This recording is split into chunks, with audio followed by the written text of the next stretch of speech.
Good morning student. आज का हमारा टॉपिक है कार्बनिक यौगिकों में तत्वों का परिमाणात्मक निर्धारण यानी कि quantitative estimation of elements in organic compound. हमने पढ़ा था कि ऑर्गेनिक कंपाउंड्स में mainly carbon, hydrogen, oxygen, nitrogen, halogen और बहुत रेयरली फॉस्फोरस एंड सल्फर भी प्रेजेंट होता है।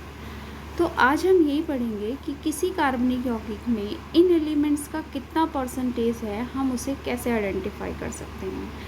तो सबसे ज़्यादा जो अबेंडेंस होते हैं यानी कि सबसे ज़्यादा जो पाए जाने की संभावना होती है वो होती है कार्बन और हाइड्रोजन की। तो फर्स्ट कार्बन और हाइड्रोजन का निर्धारण हम लीबिग मेथड से करते हैं। इस मेथड में जो हमारा कार्बनिक यौगिक है उसकी अभिक्रिया हम शुष्क कॉपर ऑक्साइड से कराते हैं। ओके, तो जब शुष्क कॉपर ऑक्साइड से अभिक्रिया कराते हैं तो कार्बनिक यौगिक में उपस्थित कार्बन इस Cu से अभिक्रिया करके CO2 में परिवर्तित हो जाता है और कार्बनिक यौगिक में प्रेजेंट हाइड्रोजन क्यूप्रस ऑक्साइड से अभिक्रिया करके वाटर में कन्वर्ट हो जाता है। अब कार्बन को एस्टिमेट करने के लिए यानी कि कार्बन की मात्रा को निकालने के लिए हमें CO2 की ज़रूरत की सहायता लेनी पड़ेगी और हाइड्रोजन का एनालिसिस या एस्टिमेशन करने के लिए वाटर की। तो इन दोनों के लिए फार्मूला बनता है। जब हम कार्बन परसेंटेज ऑफ कार्बन हमें फाइंड आउट करनी है तो परसेंटेज ऑफ कार्बन निकलती है 12/24 into mass of CO2 form यानी कि जितना हमारा CO2 बना है अपॉन मास ऑफ कार्बनिक यौगिक जो हमारा कार्बनिक यौगिक का भार है। परसेंट निकाल रहे हैं इसलिए 100। इसी तरीके से अगर हमें हाइड्रोजन की परसेंटेज निकालनी है तो उसके लिए फार्मूला होगा 2/18 into mass of H2O form यानी कि जल की मात्रा upon mass of organic compound कार्बनिक यौगिक का भार। परसेंटेज निकाल रहे हैं इसलिए इंटू 100। नेक्स्ट इसी में हम निकालते हैं नाइट्रोजन का एस्टिमेशन यानी कि नाइट्रोजन का मात्रा का निर्धारण हम कैसे करते हैं। और नाइट्रोजन की मात्रा का निर्धारण करने के लिए हमारे पास दो विधियां होती हैं। पहली विधि है ड्यूमा विधि जिसमें जो नाइट्रोजन है वो नाइट्रोजन गैस में परिवर्तित होता है और दूसरी विधि आती है हमारी ज़ेल्डाल विधि। तो पहली विधि हम देखते हैं अपनी ड्यूमा विधि। ड्यूमा विधि में क्या होता है कि किसी भी कार्बनिक यौगिक की ज्ञात मात्रा लेते हैं जिसमें नाइट्रोजन प्रेजेंट है और उसकी अभिक्रिया हम क्यूप्रस कॉपर ऑक्साइड से कराते हैं। कॉपर ऑक्साइड से जब हम इसकी अभिक्रिया कराते हैं तो कुछ मात्रा में नाइट्रोजन गैस प्राप्त होती है और कुछ हमारे बनते हैं small amounts of oxides of nitrogen यानी कि कुछ मात्रा में नाइट्रोजन के ऑक्साइड्स प्राप्त होते हैं। अब इन नाइट्रोजन के ऑक्साइड्स की रिएक्शन हम फिर से किससे कराते हैं, कॉपर से। कॉपर से अभिक्रिया कराने पर जो नाइट्रोजन के ऑक्साइड्स थे ये सभी के सभी नाइट्रोजन गैस में परिवर्तित हो जाते हैं यानी कि यहाँ पर जो हम नाइट्रोजन की प्रतिशत मात्रा निकालेंगे वो नाइट्रोजन गैस के माध्यम से निकालेंगे। तो यहाँ पर इसकी कैलकुलेशन के बाद जो हमें फार्मूला मिलता है वो होता है परसेंटेज ऑफ नाइट्रोजन होगा इक्वल्स टू 28/22,400 ये हमारा NTP पर आयतन है इंटू V100 क्योंकि परसेंटेज निकाल रहे हैं अपॉन W। V क्या है हमारा और W क्या है। यहाँ पर W हमारा है यौगिक का भार और V है नाइट्रोजन जो हमें मिलेगी उस नाइट्रोजन का NTP पर आयतन।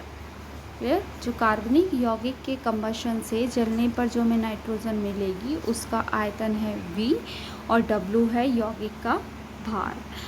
दूसरा मेथड आता है हमारा ज़ेल्डाल मेथड यानी कि ज़ेल्डाल विधि। इस मेथड में क्या किया जाता है कि जो भी नाइट्रोजन युक्त कार्बनिक पदार्थ है उसको हम कंसनट्रेट सल्फ्यूरिक एसिड के साथ रिएक्ट कराते हैं और ये अमोनियम सल्फेट फॉर्म करता है NH4O का whole twice SO4 ammonium sulphate प्राप्त होता है।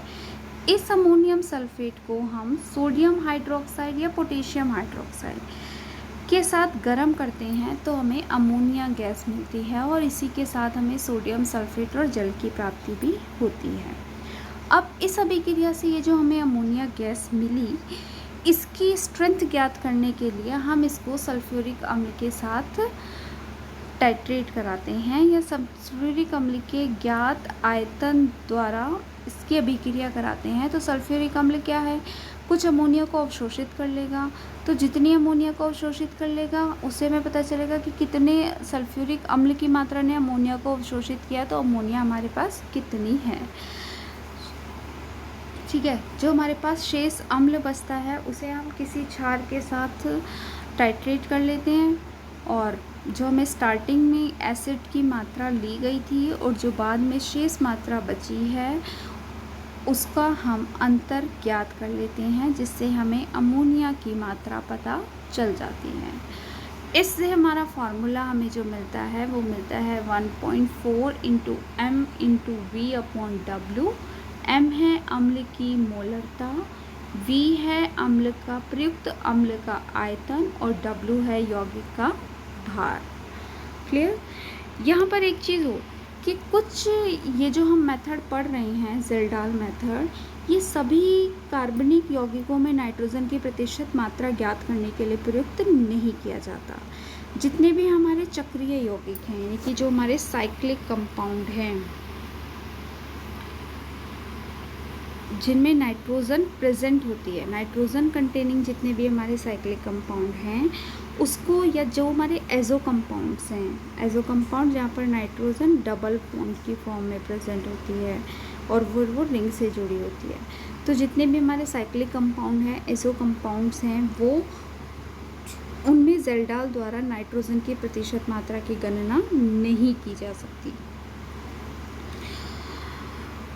नेक्स्ट आता है हमारा हैलोजन की प्रतिशत मात्रा।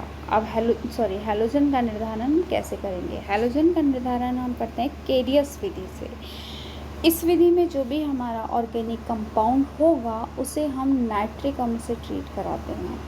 ठीक है, और नाइट्रिक अम्ल से जब हम उसे ट्रीट कराएंगे, कोई भी हमारा ऑर्गेनिक कंपाउंड है OC यानी कि ऑर्गेनिक कंपाउंड, और इसे हम ट्रीट करा रहे हैं HNO3 नाइट्रिक एसिड, तो क्या बनेगा, हमारा हैलाइड्स बनते हैं, हाइड्रोजन हैलाइड्स।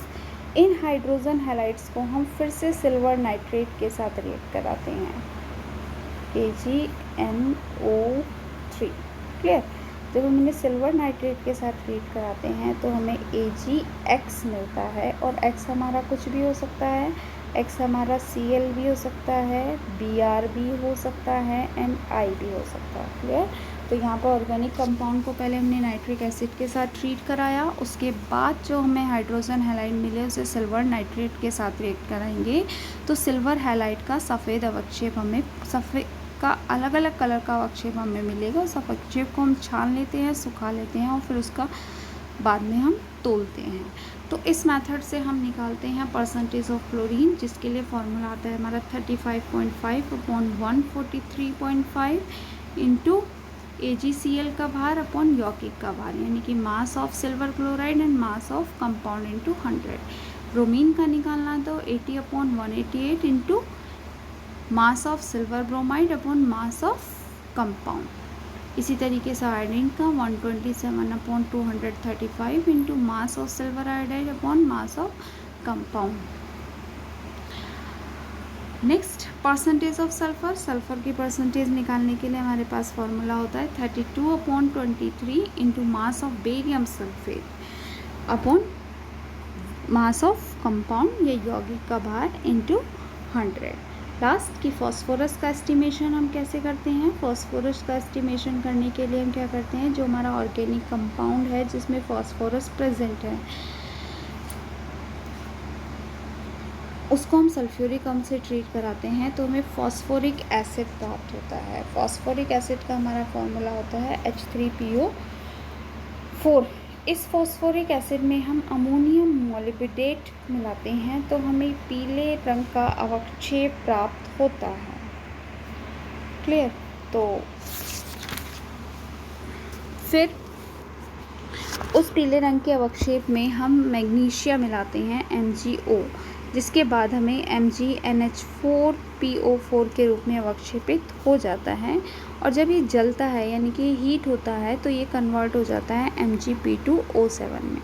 तो यहाँ से फिर हम फॉस्फोरस का बाहर निकाल लेते हैं। तो प्रतिशत मात्रा निकालने के लिए फॉर्मूला होता है 62/222 इंटू Mgp2O4 का भार अपॉन यौगिक का भार। इस तरीके से हम एलिमेंट्स का डिटेक्शन करते हैं। आज हमने इस वीडियो में सारे फॉर्मूले डिस्कस किए। नेक्स्ट हम इन सब से कैसे कैलकुलेट करेंगे, किस तरह के न्यूमेरिकल्स आते हैं, वो सब डिस्कस करेंगे। Okay, thank you.